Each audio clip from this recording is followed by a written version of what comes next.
नमस्ते। आज के इस एक्सप्लेनर में आपका बहुत बहुत स्वागत है। आज हम सीधे हिमालय की चोटियों पर चलने वाले हैं, करीब 3583 मीटर की ऊंचाई पर स्थित एक ऐसे भव्य स्थल पर जहां विज्ञान, गहरी आस्था और एक अद्भुत ब्रह्मांडीय ऊर्जा का संगम होता है। हम बात कर रहे हैं केदारनाथ की। देखिए, ये कोई आम ढांचा नहीं है। ये रहस्यों का एक ऐसा केंद्र है ना, जो सदियों से दुनिया भर के वैज्ञानिकों और श्रद्धालुओं को हैरान करता आ रहा है। तो चलिए इस दिलचस्प सफर की शुरुआत करते हैं। यकीन मानिए 16 जून 2013 की वो खौफनाक रात शायद ही कोई भूल सकता है। आसमान से मानो कहर बरस रहा था, विनाशकारी बाढ़ आई थी और सब कुछ बस पानी में समाता जा रहा था। लेकिन उस भयंकर प्रलय के बीच एक ऐसा चमत्कार हुआ जिसने सबको चौंका दिया। जरा सोचिए, लगभग 30 टन वजन और 20 फीट चौड़ी एक विशाल चट्टान पानी के साथ बहकर आती है और ठीक मंदिर के पीछे आकर रुक जाती है। इस भीमशिला ने पानी के तेज बहाव को सचमुच दो हिस्सों में बांट दिया और इस प्राचीन मंदिर को पूरी तरह से जलमग्न होने से बचा लिया। ठीक है, तो आइए इस पर थोड़ी गहराई से बात करते हैं। बाढ़ से बचने वाली घटना तो हमने देख ली, लेकिन Wadia institute of Himalayan geology ने एक और हैरान कर देने वाले तथ्य की पुष्टि की है। आपको जानकर अचंभा होगा कि यह मंदिर एक आइस एज के दौरान पूरे 400 सालों तक, जी हां, 400 सालों तक पूरी तरह से बर्फ और ग्लेशियर के नीचे दबा हुआ था। और जब सदियों बाद वो बर्फ पिघली तो मंदिर पर एक खरोश तक नहीं थी। अब सवाल ये उठता है कि आखिर एक प्राचीन संरचना इतनी आधुनिक आपदाओं और सदियों की बर्फ को बिना किसी नुकसान के कैसे झेल सकती है? तो इसके पीछे के विज्ञान को समझना बहुत ही ज्यादा जरूरी हो जाता है। अगर आप इसके निर्माण के लॉजिक को देखेंगे तो दिमाग चकरा जाएगा। इस मंदिर को बनाने में जिन भूरे रंग के पत्थरों का इस्तेमाल हुआ है, वे उस इलाके में मिलते ही नहीं हैं। जरा सोच कर देखिए, आज की आधुनिक मशीनों और क्रेन के बिना 6 से 8 टन भारी पत्थरों को 20 से 30 किलोमीटर दूर से खींचकर 12,000 फीट की ऊंचाई तक कैसे लाया गया होगा?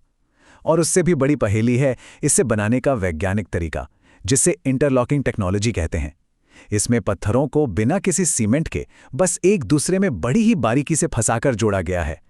ये पूरी तरह से सटीक नक्काशी और गुरुत्वाकर्षण पर टिका है। और सच कहें तो यही वो वैज्ञानिक कारण है जिसकी वजह से ये मंदिर भीषण बाढ़, भारी बर्फबारी और बड़े-बड़े भूकंपों के सामने भी सीना ताने खड़ा रहता है।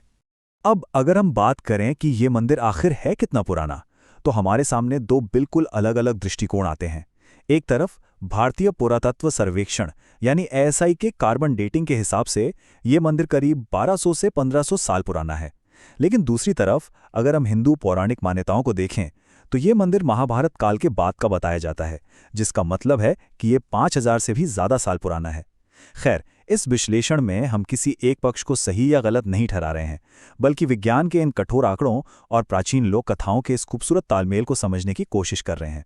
तो चलिए इन प्राचीन कथाओं और मान्यताओं के पन्नों को भी थोड़ा पलट कर देखते हैं।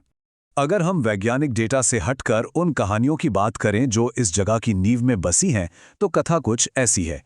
महाभारत के युद्ध के बाद पांडव अपने पापों से मुक्ति पाने के लिए भगवान शिव को खोज रहे थे, लेकिन शिव जी उनसे नाराज थे और उन्होंने एक भैंसे का रूप ले लिया था। जब भीम ने उस दिव्य भैंसे को पकड़ने की कोशिश की तो वो धरती में समाने लगा।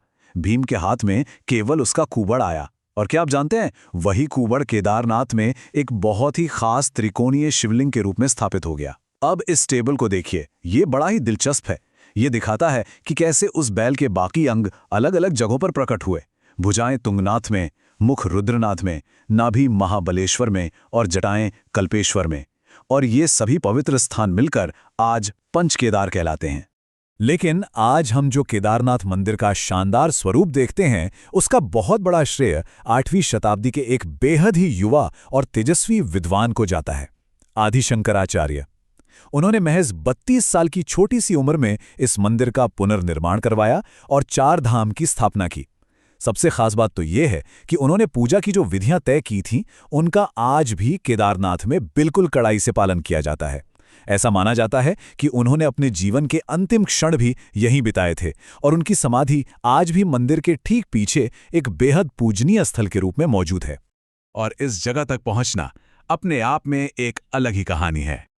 आइए देखते हैं कि ये सफर कैसे एक श्रद्धालु के धैर्य की सबसे बड़ी परीक्षा लेता है। ये सिर्फ एक यात्रा नहीं है, बल्कि शारीरिक और मानसिक सहनशक्ति का टेस्ट है। शुरुआत होती है ऋषिकेश से 200 किलोमीटर के सफर से, फिर सोनप्रयाग तक करीब 10 घंटे की थका देने वाली ड्राइव। उसके बाद गौरीकुंड तक 5 किलोमीटर का सफर सरकारी जीप से तय करना पड़ता है। और फिर शुरू होती है मंदाकिनी नदी के किनारे 16 किलोमीटर की वो खड़ी खतरनाक पहाड़ी चढ़ाई। दिलचस्प बात यह है कि गौरीकुंड वही स्थान माना जाता है जहां खुद देवी पार्वती ने भगवान शिव को पाने के लिए कठोर तपस्या की थी। यहां तक तो हमने आस्था और भूगोल की बात की, लेकिन अब जरा उन घटनाओं पर नजर डालते हैं जिनका जवाब विज्ञान के पास भी नहीं है। तो अहम बात यह है कि यहाँ का मौसम इतना ज्यादा कठोर होता है कि मंदिर को हर साल 6 महीने के लिए पूरी तरह से बंद करना ही पड़ता है, अक्षय तृतीया से लेकर भाई दूज तक। लेकिन इन 6 महीनों में बंद दरवाजों के पीछे क्या होता है, वो सच में रोंगटे खड़े कर देने वाला है। कपाट बंद करने से पहले पुजारियों द्वारा अंदर एक अखंड ज्योति जलाई जाती है। जब 6 महीने बाद मंदिर के दरवाजे वापस खुलते हैं तो बिना किसी इंसान की देखभाल के वो ज्योति बिल्कुल वैसे ही जलती हुई मिलती है। अब सोचिए, अंदर हवा का कोई नामो निशान नहीं, बाहर का तापमान -20 डिग्री तक गिर चुका है, फिर भी ये लौ कैसे नहीं बुझती। और तो और 6 महीने पहले जो फूल भगवान को चढ़ाए गए थे वे भी बिल्कुल ताजे मिलते हैं। विज्ञान इसका कोई ठोस जवाब नहीं दे पाता, पर श्रद्धालु मानते हैं कि इन 6 महीनों में यक्ष और गंधर्व जैसी दिव्य शक्तियां भगवान शिव की पूजा करती हैं। इसी से जुड़ी एक बड़ी ही कमाल की लोक कथा भी है, जिसे मैं यहाँ निष्पक्ष रूप से आपके साथ साझा करना चाहूंगा। कहते हैं कि एक बार एक भक्त को वहां पहुंचते पहुंचते काफी देर हो गई और मंदिर के कपाट बंद हो गए। वो बेतहाशा ठंड से ठिठुर रहा था। तभी न जाने कहां से एक रहस्यमयी अघोरी आया, जिसने उसे खाने को भोजन और सेकने के लिए आग दी। अगली सुबह जब उस भक्त की आंख खुली तो उसने देखा कि मंदिर के कपाट खुल रहे थे। मतलब पूरी 6 महीने की सर्दियां सिर्फ एक ही रात में बीत चुकी थीं। समय के इस तरह से सिकुड़ जाने की ऐसी कई जादुई कहानियां केदारनाथ के रावल पुजारियों द्वारा आज भी सुनाई जाती हैं, जो कर्नाटक के वीर शैव ब्राह्मण समुदाय से आते हैं।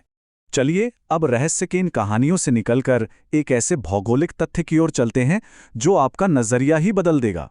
केदारनाथ केवल हिमालय में स्थित कोई अकेला मंदिर नहीं है, बल्कि ये पूरे भारतीय उपमहाद्वीप के साथ एक बेहद ही आश्चर्यजनक तरीके से जुड़ा हुआ है। 2800 किलोमीटर। जी हां, ये प्राचीन वास्तुकारों की सोच और उनकी प्लानिंग के विशाल पैमाने को दिखाता है। प्राचीन ऋषियों ने बिना किसी जीपीएस या सैटेलाइट के सिर्फ वास्तुशास्त्र और ज्योतिष का इस्तेमाल करके एक ऐसी सटीक और सीधी धुरी का निर्माण किया जो आज के समय में भी नामुमकिन सी लगती है। इस अलाइनमेंट को जरा गौर से देखिए। केदारनाथ से शुरू होकर कालेश्वर, ओंकारेश्वर, महाकालेश्वर और एकदम दक्षिण में रामेश्वरम तक ये सभी प्रमुख शिव मंदिर एक बिल्कुल सटीक रेखा पर स्थित हैं। इसे 79 डिग्री देशांतर या लॉन्गिट्यूड रेखा कहते हैं। अब इसे इत्तेफाक कहें या विज्ञान, विदेशी शोधकर्ता ऊर्जा की ऐसी रेखाओं को ले लाइन्स कहते हैं, जबकि हमारे भारतीय शास्त्रों में ध्यान और ऊर्जा की इस शक्तिशाली धुरी को निंदा मंडल कहा गया है। और अब हम आते हैं केदारनाथ से जुड़ी एक आखिरी और सबसे गुप्त कहानी पर। ये लोक कथा स्वामी अनंतानंद और उनके एक बहुत ही समर्पित शिष्य हरीश की है। वे दोनों केदारनाथ के पास एक ऐसी गुप्त गुफा की तलाश में थे जिसके बारे में कहा जाता था कि वहां एक इच्छा पूरी करने वाला दिव्य शिवलिंग है। हरीश ने एक विशेष मंत्र का जाप करके उस गुफा का दरवाजा तो खोल लिया, लेकिन अंदर उसे बहुत ही कठिन परीक्षाओं से गुजरना पड़ा। सबसे पहले उसके सामने एक पहेली आई। मैं वहां हूं जो कभी नहीं सोता लेकिन हमेशा सपने देखता है। मैं हर जगह हूं लेकिन कहीं नहीं मिलता। मैं सबको छूता हूं लेकिन मुझे कोई नहीं छू सकता। अब यहां क्या दिलचस्प है कि हरीश ने बड़ी ही सूझबूझ से इसे पंचभूतों से जोड़ा और सही उत्तर दिया वायु यानी हवा। लेकिन परीक्षा यहीं खत्म नहीं हुई। इसके बाद हरीश के सामने एक जादुई दर्पण आया जिसने उसे उसका सबसे गहरा डर दिखाया, अकेलेपन का डर। शिव मंत्रों के जाप से उसने इस डर को भी हरा दिया और अंत में उसे वो चमकता हुआ काला शिवलिंग मिल ही गया, जिससे उसे उपचार की कुछ अलौकिक शक्तियां मिली। लेकिन उस गुफा से बाहर निकलने की एक बड़ी शर्त थी।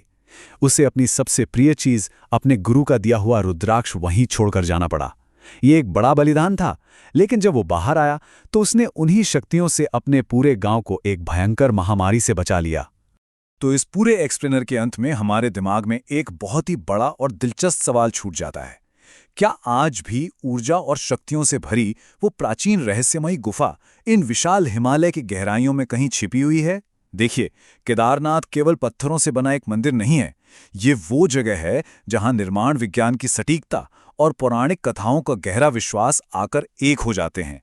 ये स्थान आज भी एक ऐसा रहस्य बना हुआ है जिसे पूरी तरह से समझना शायद इंसानों के बस में नहीं है। इस एक्सप्लेनर में हमारे साथ इस अद्भुत यात्रा का हिस्सा बनने के लिए आपका बहुत बहुत धन्यवाद।